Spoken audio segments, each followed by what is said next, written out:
Hi everyone, good morning, नमस्ते and सभी को राधे राधे। उम्मीद करता हूँ सभी लोग बढ़िया होंगे और अपने अपने घरों में सेफ होंगे। तो दोस्तों फिलहाल मैं खड़ा हूँ अभी भांडी वन के मेन गेट पर। तो अंदर जाने से पहले मैं आप लोगों को बताऊंगा भांडी वन पहले पहुंचते कैसे हैं। तो भांडीर वन पहुंचने के आपके पास दो तरीके हैं। नंबर 1, अगर आप चाहें तो सीधा वृंदावन से ऑटो या फिर ई रिक्शा बुक करके सीधा भांडीर वन पहुंच सकते हैं। इसके अंदर आपका खर्चा कुल 250 से 450 तक का आ सकता है।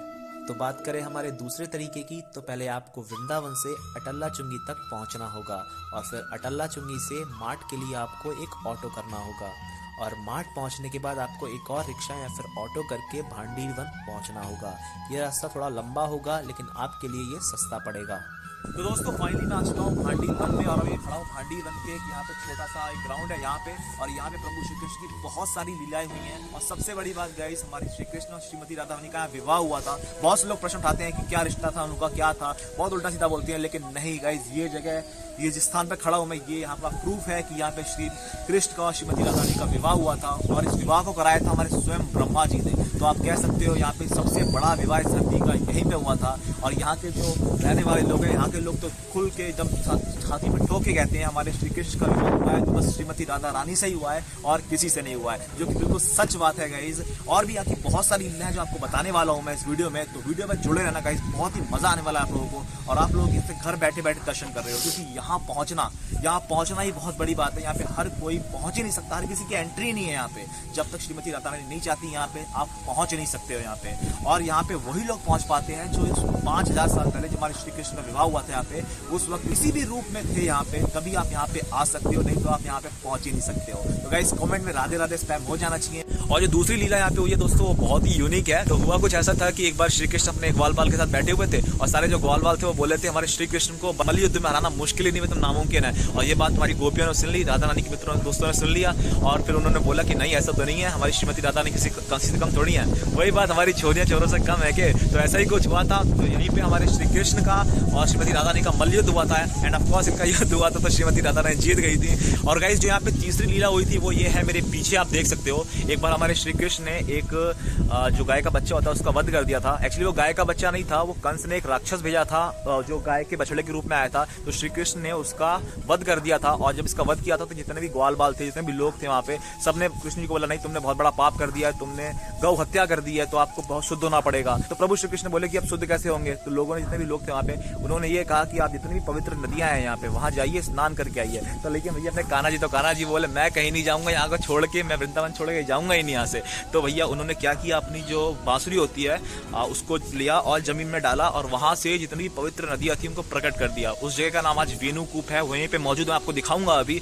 तो ऐसे वेणुकूप का निर्माण हुआ और उसी पानी से श्री कृष्ण नहाया। और श्री कृष्ण ने बोला कि अगर मैंने गौ हत्या करी है तो आप लोगों ने भी पाप किया, वो देखने का पाप, क्योंकि जो अगर कोई हत्या करता है, कोई पाप करता है और जो उसको देखता है तो वो भी उसका पापी होता है। तो प्रभु श्री कृष्ण ने कहा कि जिस जल से मैं नहाऊंगा वो जल जाएगा, जो उस जल से आप लोगों को स्नान करना पड़ेगा, क्योंकि आप लोगों ने भी पाप किया है। तो तीसरी लीला हमारे श्री कृष्ण की यहाँ पे ये थी। और गाइस भांडीर वन में ही हमारे श्रीमती राधा रानी ने ऋषि दुर्वासा को भोजन कराया था और यहीं पर उनको वरदान मिला था ऋषि दुर्वासा की तरफ से कि आप जिसको भी खाना खिलाएंगे, जिसको भी भोजन कराएंगे, उसको कभी भी कोई दिक्कत नहीं होगी, वो हमेशा हष्ट-पुष्ट रहेगा, बहुत हेल्दी रहेगा। तो यही वो जगह है जहाँ पे श्रीमती राधा रानी ने ऋषि दुर्वासा को खाना खिलाया था, भोजन प्रसाद खिलाया था।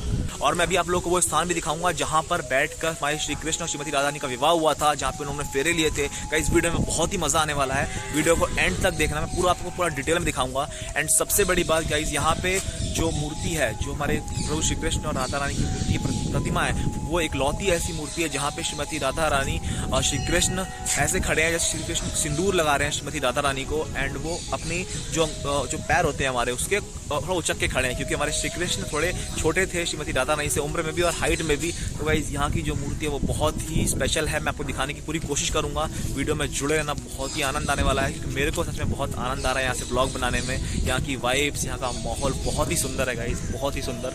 अभी लेके चलता हूँ आप लोगों को उस जगह पे जहाँ पे शादी हुई थी हमारे श्री कृष्ण की और श्रीमती राधा रानी की। तो गाइस अभी मैं बैठा हूँ मैं जस्ट मंदिर के अंदर, मेरे पीछे ही वो जगह है जहाँ पे हमारे श्री कृष्ण और श्रीमती राधा रानी का विवाह हुआ था, जो यहाँ पे मंडप लगा था पूरा। एंड यहाँ पे बहुत ही स्पेशल बात पता चली है मेरे को अभी, जो ये है कि जो हमारे श्री कृष्ण थे उनकी आयु थी 125 वर्ष की, और जब 125 वर्ष बीत गए, जब उनकी पूरी आयु खत्म हुई, तो वो आखिर में इस भांडी वन में आए थे यहाँ पर, और यहीं से उन्होंने अपनी लीलाएं समाप्त करी थी। यस गाइज, ये आखिरी स्पॉट है जहाँ पे हमारे श्री कृष्ण ने जो अपनी लीलाएं थी समाप्त करी थी, और तय शरीर यहाँ से वो सारे ग्वाल बाल, नंद बाबा, सब लोग यहाँ से गोलोक की ओर प्रस्थान किए थे। एग्जैक्टली यही वो जगह है जहाँ से प्रभु श्री कृष्ण ने अपनी लीलाएं भी समाप्त करी थी। बहुत ही सुंदर दर्शन है यहाँ पे, बहुत ही अच्छी वाइब्स है और बहुत ही अच्छी अच्छी कथाएं मेरे को पता चली है यहाँ पे। क्या ही बताऊँ गाइस, आप लोग बहुत लकी हो, मैं आप लोग को यहाँ पे दर्शन करा पा रहा हूँ, क्योंकि यहाँ पे यार आना ही बहुत बड़ी बात है मेरे लिए। मैं खुद को बहुत सौभाग्यशाली मानता हूँ कि यहाँ पहुँचा। ओहो ऑलराइट गाइस, तो फिलहाल मैं खड़ा हूँ उस स्थान पे जहाँ पे हमारे प्रभु श्री कृष्ण और श्रीमती राधा रानी का विवाह हुआ था, और हमारे साथ हैं विपिन प्रभु जी। ये हमको पूरा एक्सप्लेन करेंगे कि यहाँ की कथा क्या है। ये विवाह स्थली जहाँ ब्रह्मा जी ने राधा कृष्ण का विवाह किया था, बड़ी छोटी उम्र थी तब राधा कृष्ण की, तब ये शादी हुई थी। इस स्थान को गुप्त वृंदावनी कहते हैं। इस गांव का नाम भांडीर वन है। आप प्रेजेंट में यहाँ खड़े हुए हैं तो इस स्थान का नाम है भांडीर वन, जहाँ शादी करी ब्रह्मा जी ने। ऐसा हुआ था तब कान्हा जी बड़े छोटे थे, तो नंद बाबा गाय चराने आते थे अपने। तो बड़े हुए हैं तो बोले कि बाबा आज मैं भी आपके साथ में गाय चराने चलूँगा, मैं भी आपके साथ चलूँगा। बाबा ने मना किया कि अभी भाई तू छोटा है, छोटा बच्चा, अभी तू वहाँ मत जा, बड़ा हो जाएगा तो मैं तुझे लेके चला करूँगा। तो बोले नहीं बाबा मैं जाऊँगा, और जिद करने लगे। तो बाबा ने यशोमती मैया से कहा है कि मैया ये बदाला जिद कर रहा है वहाँ जाने की, मैं बोल रहा हूँ छोटा, आप इसे समझाओ। तो मैया ने मना किया तो जिद करने लगे नहीं मैं जाऊँगा, और रोने लगे हैं कि मुझे जाना है बाबा के साथ में, बाबा के साथ में अपनी गाय चराने के लिए जाऊँगा। तो बोले मैया बोली कि बाबा ऐसा आप इसे ले जाओ, रोएगा और फिर मानेगा है नहीं, आप इसे ले जाओ। तो बाबा उसे लेके आए हैं यहाँ भांडी वेट के नीचे। ये वेट रखे ना, इसकी जो परिक्रमा थी 15 किलोमीटर की परिक्रमा थी। ये भगवान के जमाने का ही है, तब भगवान थे यहाँ, 5 वर्ष पुराना वेट रखे ये, ठीक है ना। तो बाबा गाय चराने आए हैं, तो गाय चर रही हैं, तो बाबा यहाँ वेट रख के नीचे बैठे देख रहे हैं, गाय वाला चल रही हैं, अपना दाना चुग रही हैं खेतों में, अपना दूब घास वगैरह खा रही हैं, चरे। तो अचानक एक तूफान सा आया है, तो बादल को गड़बड़ हो गया, तूफान आया, बिजली कड़कने लगी है। तो लाला कृष्ण भगवान डर गए हैं, छोटी सी अवस्था में थे। तो बोले हे प्रभु ये कैसी लीला है, कैसा चमत्कार है कि इतना बड़ा, अभी तो मौसम इतना बढ़िया था, अचानक से कैसे इतना खराब हो गया। तो नंद बाबा घबराने लगे हैं, घबराने इस पेड़ की ओटक में आए हैं। तो लाला को लेके चुप करा रहे हैं, पर लाला चुप नहीं हो रहा है। ये सारी लीला है कृष्ण भगवान की थी, वो जानते स्वयं नारायण थे, उन्होंने 7 दिन के लिए तो पूतना मार दी थी। ये सारी लीलाएं थी जो कहनी थी। तब आए हैं तो लाला रोने लगे हैं। तो बोले हे प्रभु ये कैसा अंधकार है, ये लाला इतना डरा हुआ है, प्रभु इस मौसम को साफ करो। तो बैठे हैं, लाला को चुप कर रहे हैं, लाला चुप नहीं हो रहा है। तो ये अचानक से मौसम एकदम साफ होता है, इतनी तेज लाइट हो जाती है, सूर्य जैसे तापमान इतना पड़ता है ना, उस तरीके से चमत्कार हो जाता है। उस चमत्कार में देखते हैं कि एक नारी आ रही है, वो आ रही है राधा रानी। तो राधा रानी आई है अपने साथ में जीता लेके, परिवर्तन ऐसा लाई है कि लाइट ही लाइट, एकदम अंधेरा था तो एकदम उजाला हो गया है। तो बोले देवी आप कौन हैं, कहाँ से आई हैं? तो बोले कि बाबा उन्हें पता था कि पहले कि उन्होंने तपस्या की थी, तो उन्होंने उसके बारे में बताया था, प्रभु हम ऐसे ऐसे वहाँ थे, तब हमारे बात हुई थी कि मेरी और कान्हा जी का मिलन होगा।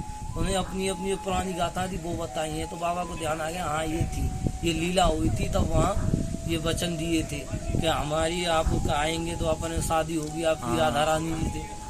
तो बोले अच्छा ठीक है कि अब कृष्ण भगवान ने अपना रूप बड़ा कर लिया है, 2.5 साल के हो गए, राधा रानी बड़ी थी, 12 वर्ष की थी।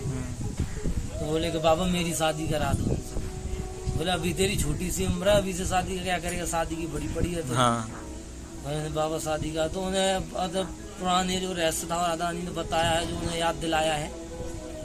बोले ठीक है। तो उन्होंने भाई ब्रह्मा जी थे, ब्रह्मा जी वहाँ उपस्थित थे जहाँ ये वरदान मिला हुआ था कि राधा कृष्ण की जाके भांडी वट के नीचे ऐसे ऐसे इस स्थान पर शादी होगी। तो वहाँ ब्रह्मा जी थे, तो ब्रह्मा जी को फिर आह्वान दिया है। तो ब्रह्मा जी स्वयं आए हैं, पुष्कर में तपस्या करे थे। इनका बड़ा मंदिर है आज भी पुष्कर में। कितना 68 ईयर्स से? हाँ जी 60,000 कुछ उससे तो काफी 68 साल मंदिर है, वहाँ तपस्या की उन्होंने इतने वर्ष। तो आए हैं तो वो है भगवान जो हमारा मनोरथ था पहले, आज उसका समय आ गया, उस मनोरथ को आप अपना पूरा कराएं। तो ब्रह्मा जी ने अग्नि को प्रकट किया है और हवन कुंड बनाया है। जैसे शादी का वो हवन कुंड बना हुआ है ना, भगवान की शादी का ही हवन कुंड है, वही हवन कुंड है हाँ जो यहाँ जी। पे। ओहो हो, क्या बात इसका है। निर्माण करा दिया है, थोड़ा पटवा दिया ऊपर से, हाँ हाँ, ऊपर से बिल्कुल नया नया बना गया है। बना दिया। बाकी ये जगह वही है जहाँ हवन कुंड बना हुआ है। बिल्कुल बिल्कुल। तो गाइस आप लोग यहाँ पे पूरा दर्शन कर रहे हो, वही एग्जैक्टली जगह है ये। क्या बताऊँ, बहुत ही सुंदर दर्शन है। प्रभु जी बहुत अच्छा एक्सप्लेन कर रहे हैं। ने अब अग्नि प्रकट की है तो उनकी शादी कराई है उसी छोटी अवस्था में। खुद आचार्य का काम किया है और कन्यादान भी खुद ही लिया है ब्रह्मा जी ने। ओहो हो, क्या बात, क्या तो ये बात। मान लो तो आप लोग दर्शन कर सकते हो, बिल्कुल एक्सक्लूसिव। यहाँ पे कितनी सुंदर कथा पता चली आप लोगों को गाइस, घर बैठे बैठे। ओहो हो। तब शादी कराते हैं, बोलते हैं तो ब्रह्मा जी शादी करा के अपना जो वेदी पाठ होता है उसे कंप्लीट करा के जाते हैं। तो बोलते हैं प्रभु कि आप आचार्य हो, ब्राह्मण हो आप, तो ब्राह्मण को कभी खाली हाथ नहीं जाया जाता, आप कुछ हमसे मांगिए। तो उन्होंने कहा प्रभु आप मुझे क्या देंगे, आप तो स्वयं लीलाधारी हैं। तो भक्ति का शायद ना, भक्ति का। तो उन्होंने ये कहा प्रभु देना चाहते हैं तो आप मुझे अपने चरणों की भक्ति दें। ओहो, अद्भुत उन्होंने अद्भुत। अपने चरणों की भक्ति मांगी तो भगवान कृष्ण भगवान ने तथास्तु कहा है, उन्हें अपने चरणों की भक्ति दी है। इसी पेड़ में आप देखेंगे शादी मंडप बनाते हैं ना, उसी टाइप में इसमें मंडप बना हुआ है। जैसे गठबंधन करते हैं, फेरे देते समय वो सारी लीलाएं इसी पेड़ रखे में। आप पीछे आओ। ओहो, क्या बात है, क्या बात है। दिस इज अनकट गाइस, बिल्कुल भी कट नहीं करूंगा इस वीडियोस में मैं। देखो ये ओहो, शादी मंडप बनाते हैं ना, ये 4 विधियों अपने आप ही मंडप बना हुआ है नेचुरली। ओहो, नेचुरली बना है पूरा। 5000 वर्ष पुराना हो गया। क्या बात, क्या बात। को जैसे लड़का लड़की गठबंधन करते हैं, देखो ये गठबंधन हो रखा है, ये कान्हा जी बिल्कुल बिल्कुल। ये और ये राधा जी का, राधा जी गोरी थी तो देखो ये गोरा खम्मा है, और कान्हा जी सांवले थे, सांवला है। ओहो, आप क्या इसमें अंतर भी देख सकते हैं। बिल्कुल, बिल्कुल। खम्मे गिन सकते हैं आप। ओहो, ये बिल्कुल देख सकते हो, अलग है नीचे से और ऊपर एकदम जाके जुड़ गए हैं। ऊपर जाके जुड़े हैं, जैसे मंडप बनाते हैं ना उसी हिसाब से जुड़े हैं। और जैसे हस्तमैन का प्रतीक होता है, जैसे हस्तमैन का प्रतीक आया, हाथ पकड़ते हैं तो ये ऐसे हस्तमैन का प्रतीक आया है, ये राधा के। इसमें भी अंतर देख सकते हैं। बिल्कुल बिल्कुल बिल्कुल। तो गाइस आप लोग एक्सक्लूसिव दर्शन कर रहे हो भांडीर वट से। ओहो, अद्भुत अद्भुत। उधर जो आपने अभी दर्शन दिखाए वो माला करते हुए, जयमाला करते हुए, उधर जो बैठे हुए हैं वो फेरे कराते हुए हैं। क्या बात। यहाँ ऐसे भगवान की शादी हुई है। ओहो, अद्भुत अद्भुत। यहाँ पहले ये पेड़ है ना, ये 4 वट थे, हंडी वट, बंसी वट, संकेत वट और श्याम वट। इनकी जटाएं आपस में मिली हुई थी। ये काफी बड़े विशाल वट थे। अब तो इसकी नींव तो पता नहीं कहाँ थी, मेन जड़। ये तो एक तना खड़ा हुआ, बाकी ये सब मंडप बना है तभी भगवान की इसमें। यहाँ नदी बहती थी। अद्भुत। ये जो आपको लट दिखाई दे रही है, लटक रही है, जिसमें ऊपर से आ रही है, हाँ, बिल्कुल। ये पुल का काम करती थी इस जमाने में। हाँ, उस जमाने में यमुना पार करते थे, यमुना जी बहती थी। एक पास में यह कुआ है, जब सोमवार की अमावस्या पड़ती है ना तो उसका पानी अपने आप ही चेंज हो जाता है, व्हाइट कलर का। उसकी भी एक कथा है, उसका रीजन है कि क्यों होता है। देखो तब भगवान यहाँ अपना बड़े हुए हैं, लीला हुई है भगवान की। तो भगवान आए हैं तो अपनी गाय चरा रहे हैं सभी ग्वाल वालों के साथ में। गाय चरा रही है अपना, भगवान यहाँ बैठ के अपनी बंसी मधुर बजा रहे हैं, अपना आनंद ले रहे हैं। तो जो गाय के रूप में आया था वत्सासुर। हाँ, वत्सासुर, जो हाँ इसका वध किया गया था। वत्सासुर गाय के बछड़े के रूप में इसकी कहानी में बता दी थी। और तो गायों को मारने लगा। अब क्या कहते हैं, ग्वाल वालों को मारने लगा। ग्वाल वाला त्राहिमाम काम कहने लगे, भाई ये तो कोई राक्षस है, हमें भी मार रहा है, ग्वाल वालों को मार रहा है, गायों को मार रहा है। तो बोले चलो कान्हा को बताते हैं। कान्हा जी के पास में आए कि हे कान्हा, कोई क्या कहते हैं पता नहीं राक्षस आया है और गाय के बछड़े के रूप में है, हमें तो राक्षस ही लगता है, वो गाय का बछड़ा लगता ही नहीं है, हमें भी मारा है और देखो हमें भी नुकसान पहुंचा है, चोट लगी है हमें भी, और देखो गायों को भी मार रहा है। तो कृष्ण बोले चलो ऐसा भी मैं चलता हूँ, देखता हूँ क्या लीला है। तो गया तो वो कृष्णवान को मारने के लिए आया, क्योंकि आया ही था वो राक्षस था, वेश बदल के आया था कृष्णवान का वध करने के लिए। कृष्णवान थोड़ा साइड में हो गए, उससे बच गए। 2 बार उन्होंने छोड़ा है, तब उन्होंने कहा वालों ने कहा ना ये कोई गाय का बछड़ा नहीं है, तू इसे गाय का बछड़ा समझा। तो बोला हो सकता है ये गाय का बछड़ा हो, थोड़ा नटखट हो। 2 बार उसको जीवन दान दिया, छोड़ा है उसे, अपना बच्चे हैं और उसे जाने दिया है। फिर किसी आया, उन्होंने कहा इसका वध करो। तो कान्हा जी उसको पकड़ा है, टांग पकड़ के खिलाया चारों तरफ और जमीन से मार, तो उसका वध किया। अब फिर वापस यहाँ खाने के लिए आए हैं। यहाँ अपना मंडली थी, उनकी पूरी मंडली आई थी, तो मंडली खाने के लिए आई है। तो कान्हा जी के साथ उन्होंने खाना नहीं किया। कान्हा जी बोले भाई आज मुझसे तुम दूर क्यों हो, भाई मेरे साथ में खाने वाले मेरी मंडली हो, आप मेरे साथ में खाते हो, मेरे साथ में हंसते हो, बोलते हो, तुम मुझसे बातें ही नहीं कर रहे हो ना मेरे साथ में खा रहे हो। बोले ऐसी क्या बात हो गई अचानक से, हमें नहीं पता तूने गाय का बछड़े को मारा है, तू गौ हत्या का पाप किया। तो कान्हा जी बोले भाई आपने मुझे बताया, आपने मुझे उकसाया कि ये राक्षस है, इसका वध को मैं तुमसे पहले ही कहा था, नहीं हो सकता है गाय का बछड़ा, और तुम इस बात को कहते हो कि नहीं भैया राकेश था। चलो भाई ऐसा है कि तुम मुझसे दूर मत जाओ, जो तुम कहोगे इसको मैंने तो हत्या कर दी, मैं तो पापी हुई। तो बोले ऐसा मैं क्या करूँ भाई, ऐसा है कि तू सभी तीर्थों में नहा के। तो उन्होंने कहा भाई सभी तीर्थों में नहा के आऊँ, मैं जाऊँगा फिर आऊँगा, फिर आपको बताऊँगा, परिचय कराऊँगा कि मैं नहा के आ गया। तो ऐसा करूँ मैं सभी तीर्थों को यहीं बुला लूँ। तो बोले ऐसा है बुला लो, पर हमें प्रमाण चाहिए, परिचय। कुत्ते भी एकदम कहानी सुनने के लिए, कथा सुनने के लिए एकदम बेताब हो रखे हैं यहाँ पे। तो गाइज मैंने आप लोगों को बात एक्सप्लेन करी थी पहले ही, तो प्रभु जी भी ये बता रहे हैं बात कि कैसा क्या हुआ था। बहुत ही सुंदर एक्सप्लेन किया है प्रभु जी ने। तो गाइज अभी मैं फिलहाल खड़ा हूँ वेणु कूप के आगे, पीछे ये मेरे वेणु कूप, जहाँ पे हमारे प्रभु श्री कृष्ण ने बंसी से जमीन में गाड़ के सारी जो पवित्र नदियाँ सबको प्रकट किया था। चलते हैं यहाँ पे दर्शन करते हैं।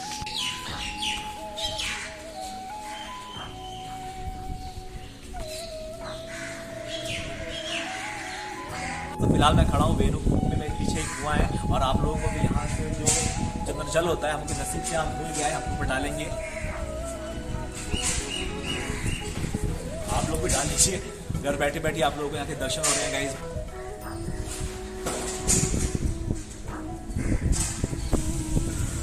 तो गाइस अभी मैं जा रहा हूँ अंदर दर्शन करने के लिए, जहाँ पे मेरे प्रभु श्री कृष्ण श्रीमती राधा रानी को सिंदूर लगा रहे हैं। मैं अभी मंदिर के अंदर जा रहा हूँ, आप लोगों को भी कराता हूँ यहाँ के दर्शन। ओहो बहुत सुंदर।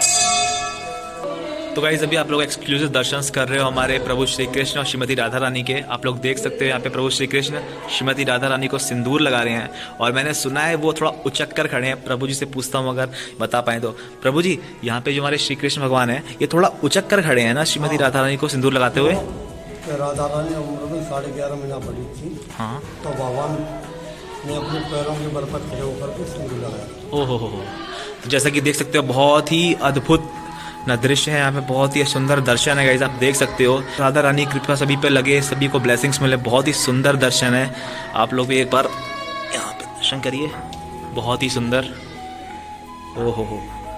और यहाँ पर भी पूरा दिखाया गया है कि कैसे प्रभु श्री कृष्ण और श्रीमती राधा रानी का विवाह हमारे ब्रह्मा जी ने स्वयं करवाया था। और मैंने बाहर आप लोगों को बताया था कि यहाँ पे मल्ल युद्ध भी हुआ था। यहाँ भी पूरा दृश्य बना रखा है, बहुत ही सुंदर दर्शन। यहाँ पे प्रभु श्री कृष्ण में सारे ग्वाल वाल के साथ भोजन करते हुए, बहुत ही सुंदर। और गाइस ये आप लोग इसको देख सकते हो, यहाँ पे ऋषि दुर्वासा मुनि को श्रीमती राधा रानी और सारी सखियाँ भोजन कराया था, और यहीं पे उन्होंने वरदान दिया था श्रीमती राधा रानी को कि आपके हाथ बनाया खाना जो भी खाएगा उसको कोई भी बीमारी नहीं होगी, हमेशा हष्ट पुष्ट रहेगा। बहुत ही सुंदर दर्शन है यहाँ पे गाइस, बहुत ही सुंदर। हो। दोस्तों फिलहाल मैं खड़ा हूँ भांडी वन के अंदर, और मेरे साथ हैं भूरा भाई और ये है विशाल भाई। यही लोग मेरे को लेकर आए हैं यहाँ पे। तो अगर आप लोगों को पहले भांडी वन आना है तो इन भाई से कांटेक्ट कर सकते हो। यहाँ पे लोगों को पता ही नहीं आना कैसे है। तो विशाल भाई, हाँ भूरा भाई, अपना नंबर बता दो पहले लोगों को। Phone number? हाँ फोन नंबर बता दो। 7500217122। तो अगर यहाँ पे आना है आप लोगों को तो भाई भूरा भाई को कांटेक्ट करो, आप लोगों को बहुत ही सही रेट में यहाँ पे लेकर आएंगे। ऑलराइट गाइस, तो फाइनली आप लोगों को मैंने पूरे दर्शन करा दिए भांडी वन के। उम्मीद करता हूँ आप लोगों को अच्छा लगा वीडियो, और वीडियो अच्छा लगा हो तो गाइस लाइक कर देना, कमेंट जरूर करना, और चैनल पर नए हो तो सब्सक्राइब जरूर कर लेना। ऐसे ही बहुत ही इंटरेस्टिंग ब्लॉग्स आते रहेंगे। मैं मिलता हूँ आप लोगों से किसी अगले ब्लॉग में, तब तक के लिए ख्याल रखिए अपना। राधे राधे।